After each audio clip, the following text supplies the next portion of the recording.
ton enfant a peur d'être tout seul dans sa chambre, il refuse de s'endormir seul. En fait, ça, c'est une clé très puissante qu'on sous-estime grandement. Je t'ai déjà partagé mardi de ma première astuce quand ton enfant refuse de s'endormir tout seul dans son lit. La deuxième astuce que je vais te partager aujourd'hui, c'est que si tu permets, si tu autorises ton enfant en lui disant: «Je te laisse t'endormir dans ta chambre, mais s'il y a quoi que ce soit, si tu as besoin de quelque chose, je suis disponible. Tu peux venir dans ma chambre quand je dors pour venir me chercher si tu as besoin.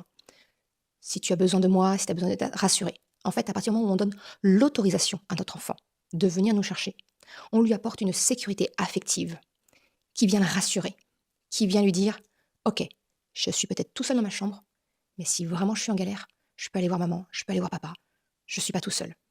Et c'est cette sécurité affective-là qui est en fait la clé pour permettre à ton enfant d'apprivoiser et de savoir être seul et s'endormir seul dans sa chambre.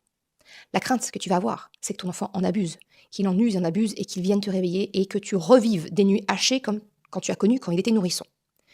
Laisse-moi te dire que c'est l'opposé qui va se produire. Oui, ton enfant va peut-être le faire une ou deux fois, parce qu'il veut s'assurer que c'est pas que des mots, mais qu'effectivement tu es bien présente, que tu l'autorises vraiment à venir te voir et que quand il vient te voir, tu l'envoies pas bouler finalement.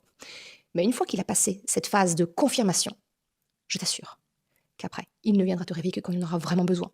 Un accident nocturne, un cauchemar, malade de la fièvre, mais ça va venir vraiment ponctuel. Ce que je te propose là, finalement, c'est un peu un investissement qui va venir garantir la sécurité affective de ton enfant et lui permettre de dépasser cette peur de s'endormir seul dans sa chambre. Et toi, dis-moi, est-ce que ton enfant se réveille encore plein de fois la nuit?